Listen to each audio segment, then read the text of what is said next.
Yeah, we got this thing called practice today. We got a lot going on. Practice? We talking about practice? Oh, man. All right.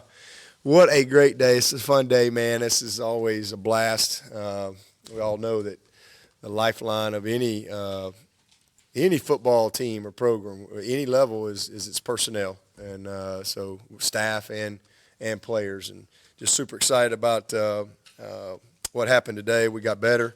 And it's, as I always say, it's always exciting to see a young man choose Clemson, because it's not like these, this isn't like the NFL where you just get to draft them and you go, oh yeah, you don't have a choice. You got to live here. And it's pretty cool when you have guys from all over the country choosing to come to Clemson, and it's just amazing, especially for me because I've been here 17 years, and pretty cool to see how our brand has grown, and then also to see a bunch of this age group, these 17, 18-year-olds, have grown up, in this decade of Clemson football, and so it's pretty cool experience from my side of it as well. But just appreciate all these young men and their families for that belief and for their willingness to come. Some of them a long way to be a part of our program and buying into the vision of our program. So this is our 10th top 15 class in a row, and obviously we strive for consistency in everything that we do, and I think we've been able to achieve that. And that really was my number one goal getting the job, was to just try to create a consistent program.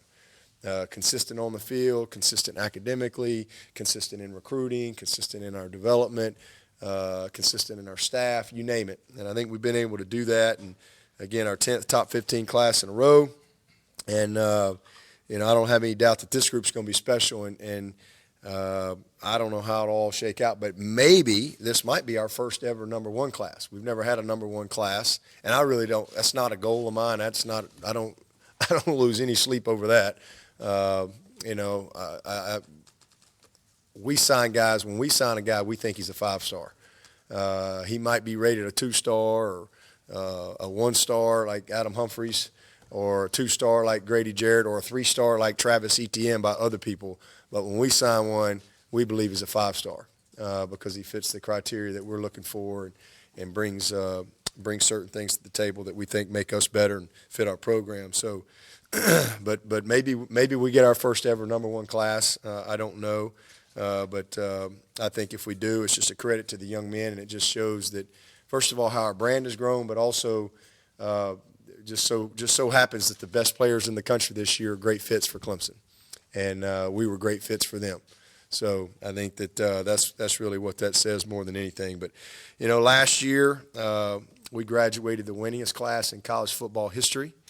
They left here with 55 wins, and this group this year they got 54 wins right now, and hopefully 2 more games to go.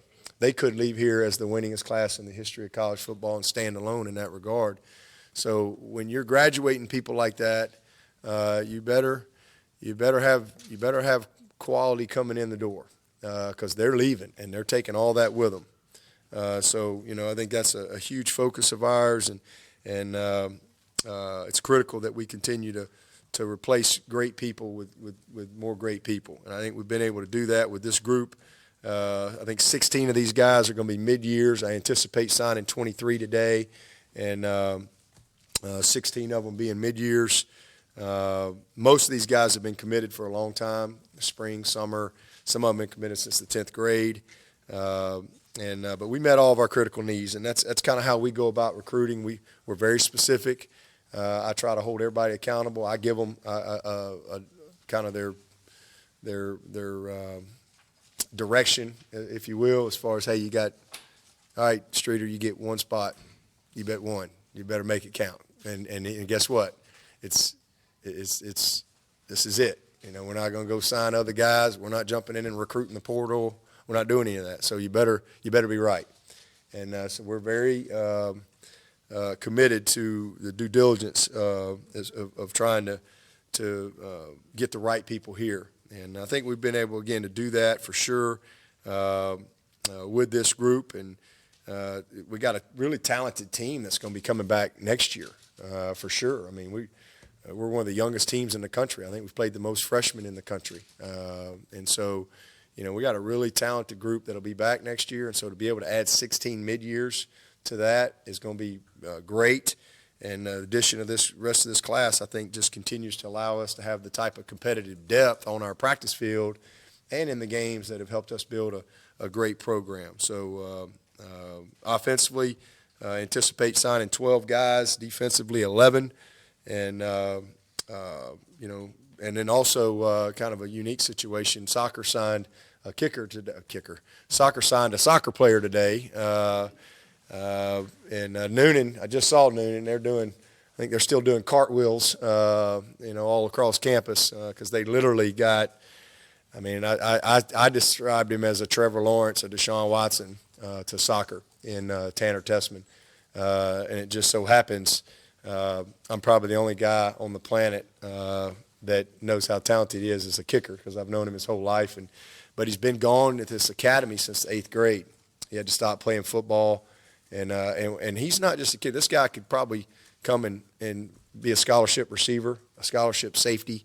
I mean, he is a big-time athlete, could play college basketball, easily go play D1 college basketball. I mean, he is a special athlete, just one of the best I've ever seen, to be honest with you. And soccer's getting something special, but that's also going to allow us to and Noonan did a great job recruiting him. So it's going to allow us to have another two-sport guy in our program, and man, is he gifted. I mean, just really unbelievable. I've never seen a guy kick a ball, 60-something yards right-footed and then turn around and kick it 50 yards left-footed. It's pretty amazing. So excited about that and what he'll bring to both sports. But our brand is strong, 12 states. I think now that I've been the head coach, that's 25 states that we've got young men from. So our brand is really strong, and we're even looking at guys outside of this country. So just thankful and appreciative. A lot of effort, a lot of hard work by a lot of people. Our staff does an amazing job, and man, Jordan Sorrells has done an incredible job of kind of the nuts and bolts of our recruiting, and just so many people alongside of him, Ty and Josh and Adam and Lindsey, and then Streeter's done a great job kind of being the on-field recruiting guy, and Todd Bates is going to move into that role and take that, and Streeter as he takes on passing game coordinator. So I'm excited about that, and again, just overall a fun day. And then I think we got 15 guys graduating tomorrow, and that's what it's all about. Just came from upstairs celebrating with them, and 16 if you count Daquan Bowers, and so just really pumped for all those guys. But with that, take some questions. Got to get back to work on this Fiesta Bowl. Any questions y'all got? Todd Bates, your poetry guy. Yeah. Was he kind of that natural fit to go into that role, considering not only how well he's done on the recruiting trail, but just how he interacts with people? Yeah, I just think he earned it. He's been with me now 3 years, I think, and just earned it. I mean, it was just opportunity to promote him and recognize his tremendous efforts. He's done a great job coaching our defensive line. His first year, he had the whole D-line. And then the last couple of years, he's had the D tackles when we were able to get Ski on the field. So just has done an unbelievable job. He's relentless and passionate in the recruiting world. And, he'll free Streeter up to really focus a little bit more on the passing game and just some of the day-to-day things that go on in recruiting. So just happy for him. And, yeah, it was just a natural fit. Coach, I heard both you and Tony Elliott compare Demarkcus Bowman to C.J. Spiller. I know you don't make that comparison lightly. Did you talk to Demarkcus much about making that comparison, and has C.J. talked to him at all?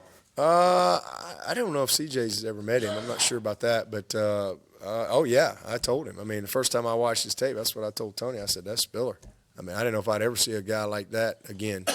That's what he looks like. I mean, he is unbelievably fast and explosive and gifted catching the ball and all those type of things. So, I mean, just a really, really good player, tough, well-coached, comes from one of the best programs in the state. Coach Castle's a legend down there in Florida. First time we've got one out of Lakeland. I mean, that's a hard place to go in there and get a guy and to be best running back in the country. I mean, this guy's great. And then to be able to get Kobe, and I mean, Kobe is a sledgehammer. I mean, he is a relentless runner. And so I just think that Tony knocked it out of the park with these two guys for sure. Yeah, but what are people going to say out of DJ? Uiagalelei? Yeah. Uiagalelei. So we're going to all get together on that and practice this summer before. Well, no, y'all got to get busy. He's going to be here in January. Yeah. Just I put it in my phone like hooked on phonics. Like I put it in there like it sounds like if you were writing it in Alabama, I just wrote it. So it looks really. I hope he never sees my phone and how I wrote his name, but that's just how I could learn it. So I know how to say it. But he's right at 6'4", 240-something pounds. I mean, and looks lean. He's everything that the great ones we've had, just bigger. I mean, he's not 6'6" like Trevor, but none of those guys are 240 pounds. And I mean, he can run like as well as anybody we've had. Trevor, Deshaun, both those guys can run. And he's special with his arm and his legs like those guys. But just an unbelievable young person, just humility, knew exactly what he wanted, just unbelievable family structure, very strong family. His mom Tasha and his dad Dave, and I mean just a special young man. I mean, all you need to know is listen. He's coming all the way from California. First time we've signed back-to-back players from California, by the way, ever in the history of the school, and so just speaks to our brand. But he knows we got a guy named Trevor Lawrence that's going to be back next year, and we got a guy named Chase Bryce, and we got a guy named Pumachan. But he's like, look, I'm coming to Clemson. Just a very humble young man, just no entitlement, no drama. Been committed a long time, and really knew the first time I asked him when he committed to me, when did he know? And he told me, he said, Coach, I knew the first time I came to Clemson that this is where I was supposed to be. And just very focused. He didn't even go to the Elite 11. He didn't go to the Elite 11 this summer. Now how many kids pass up on all that type of stuff? And he didn't go because he felt like, it was going to take him away from his team and what they wanted to accomplish because they had not beaten modern day in forever. And man, he came back and led his team to state championship and kind of the national championship of high schools in those last two games. But that's what he came back to. So that just speaks to his focus and he's a very selfless young man. Team. He's got a strong faith. I mean, he's a breath of fresh air. It's really the only thing I can say. But he's got a skill set that's just special and unique. Some similarities to some of these guys that we've had, but he's unique in his own way. And I'm excited to see him. And I bet you we have a sellout for the spring game. We don't sell anything, but I bet you we have a packed house for the spring game to see him out there. It's going to be fun to see these quarterbacks slinging it. So I'm excited about it, and great addition. You see a lot of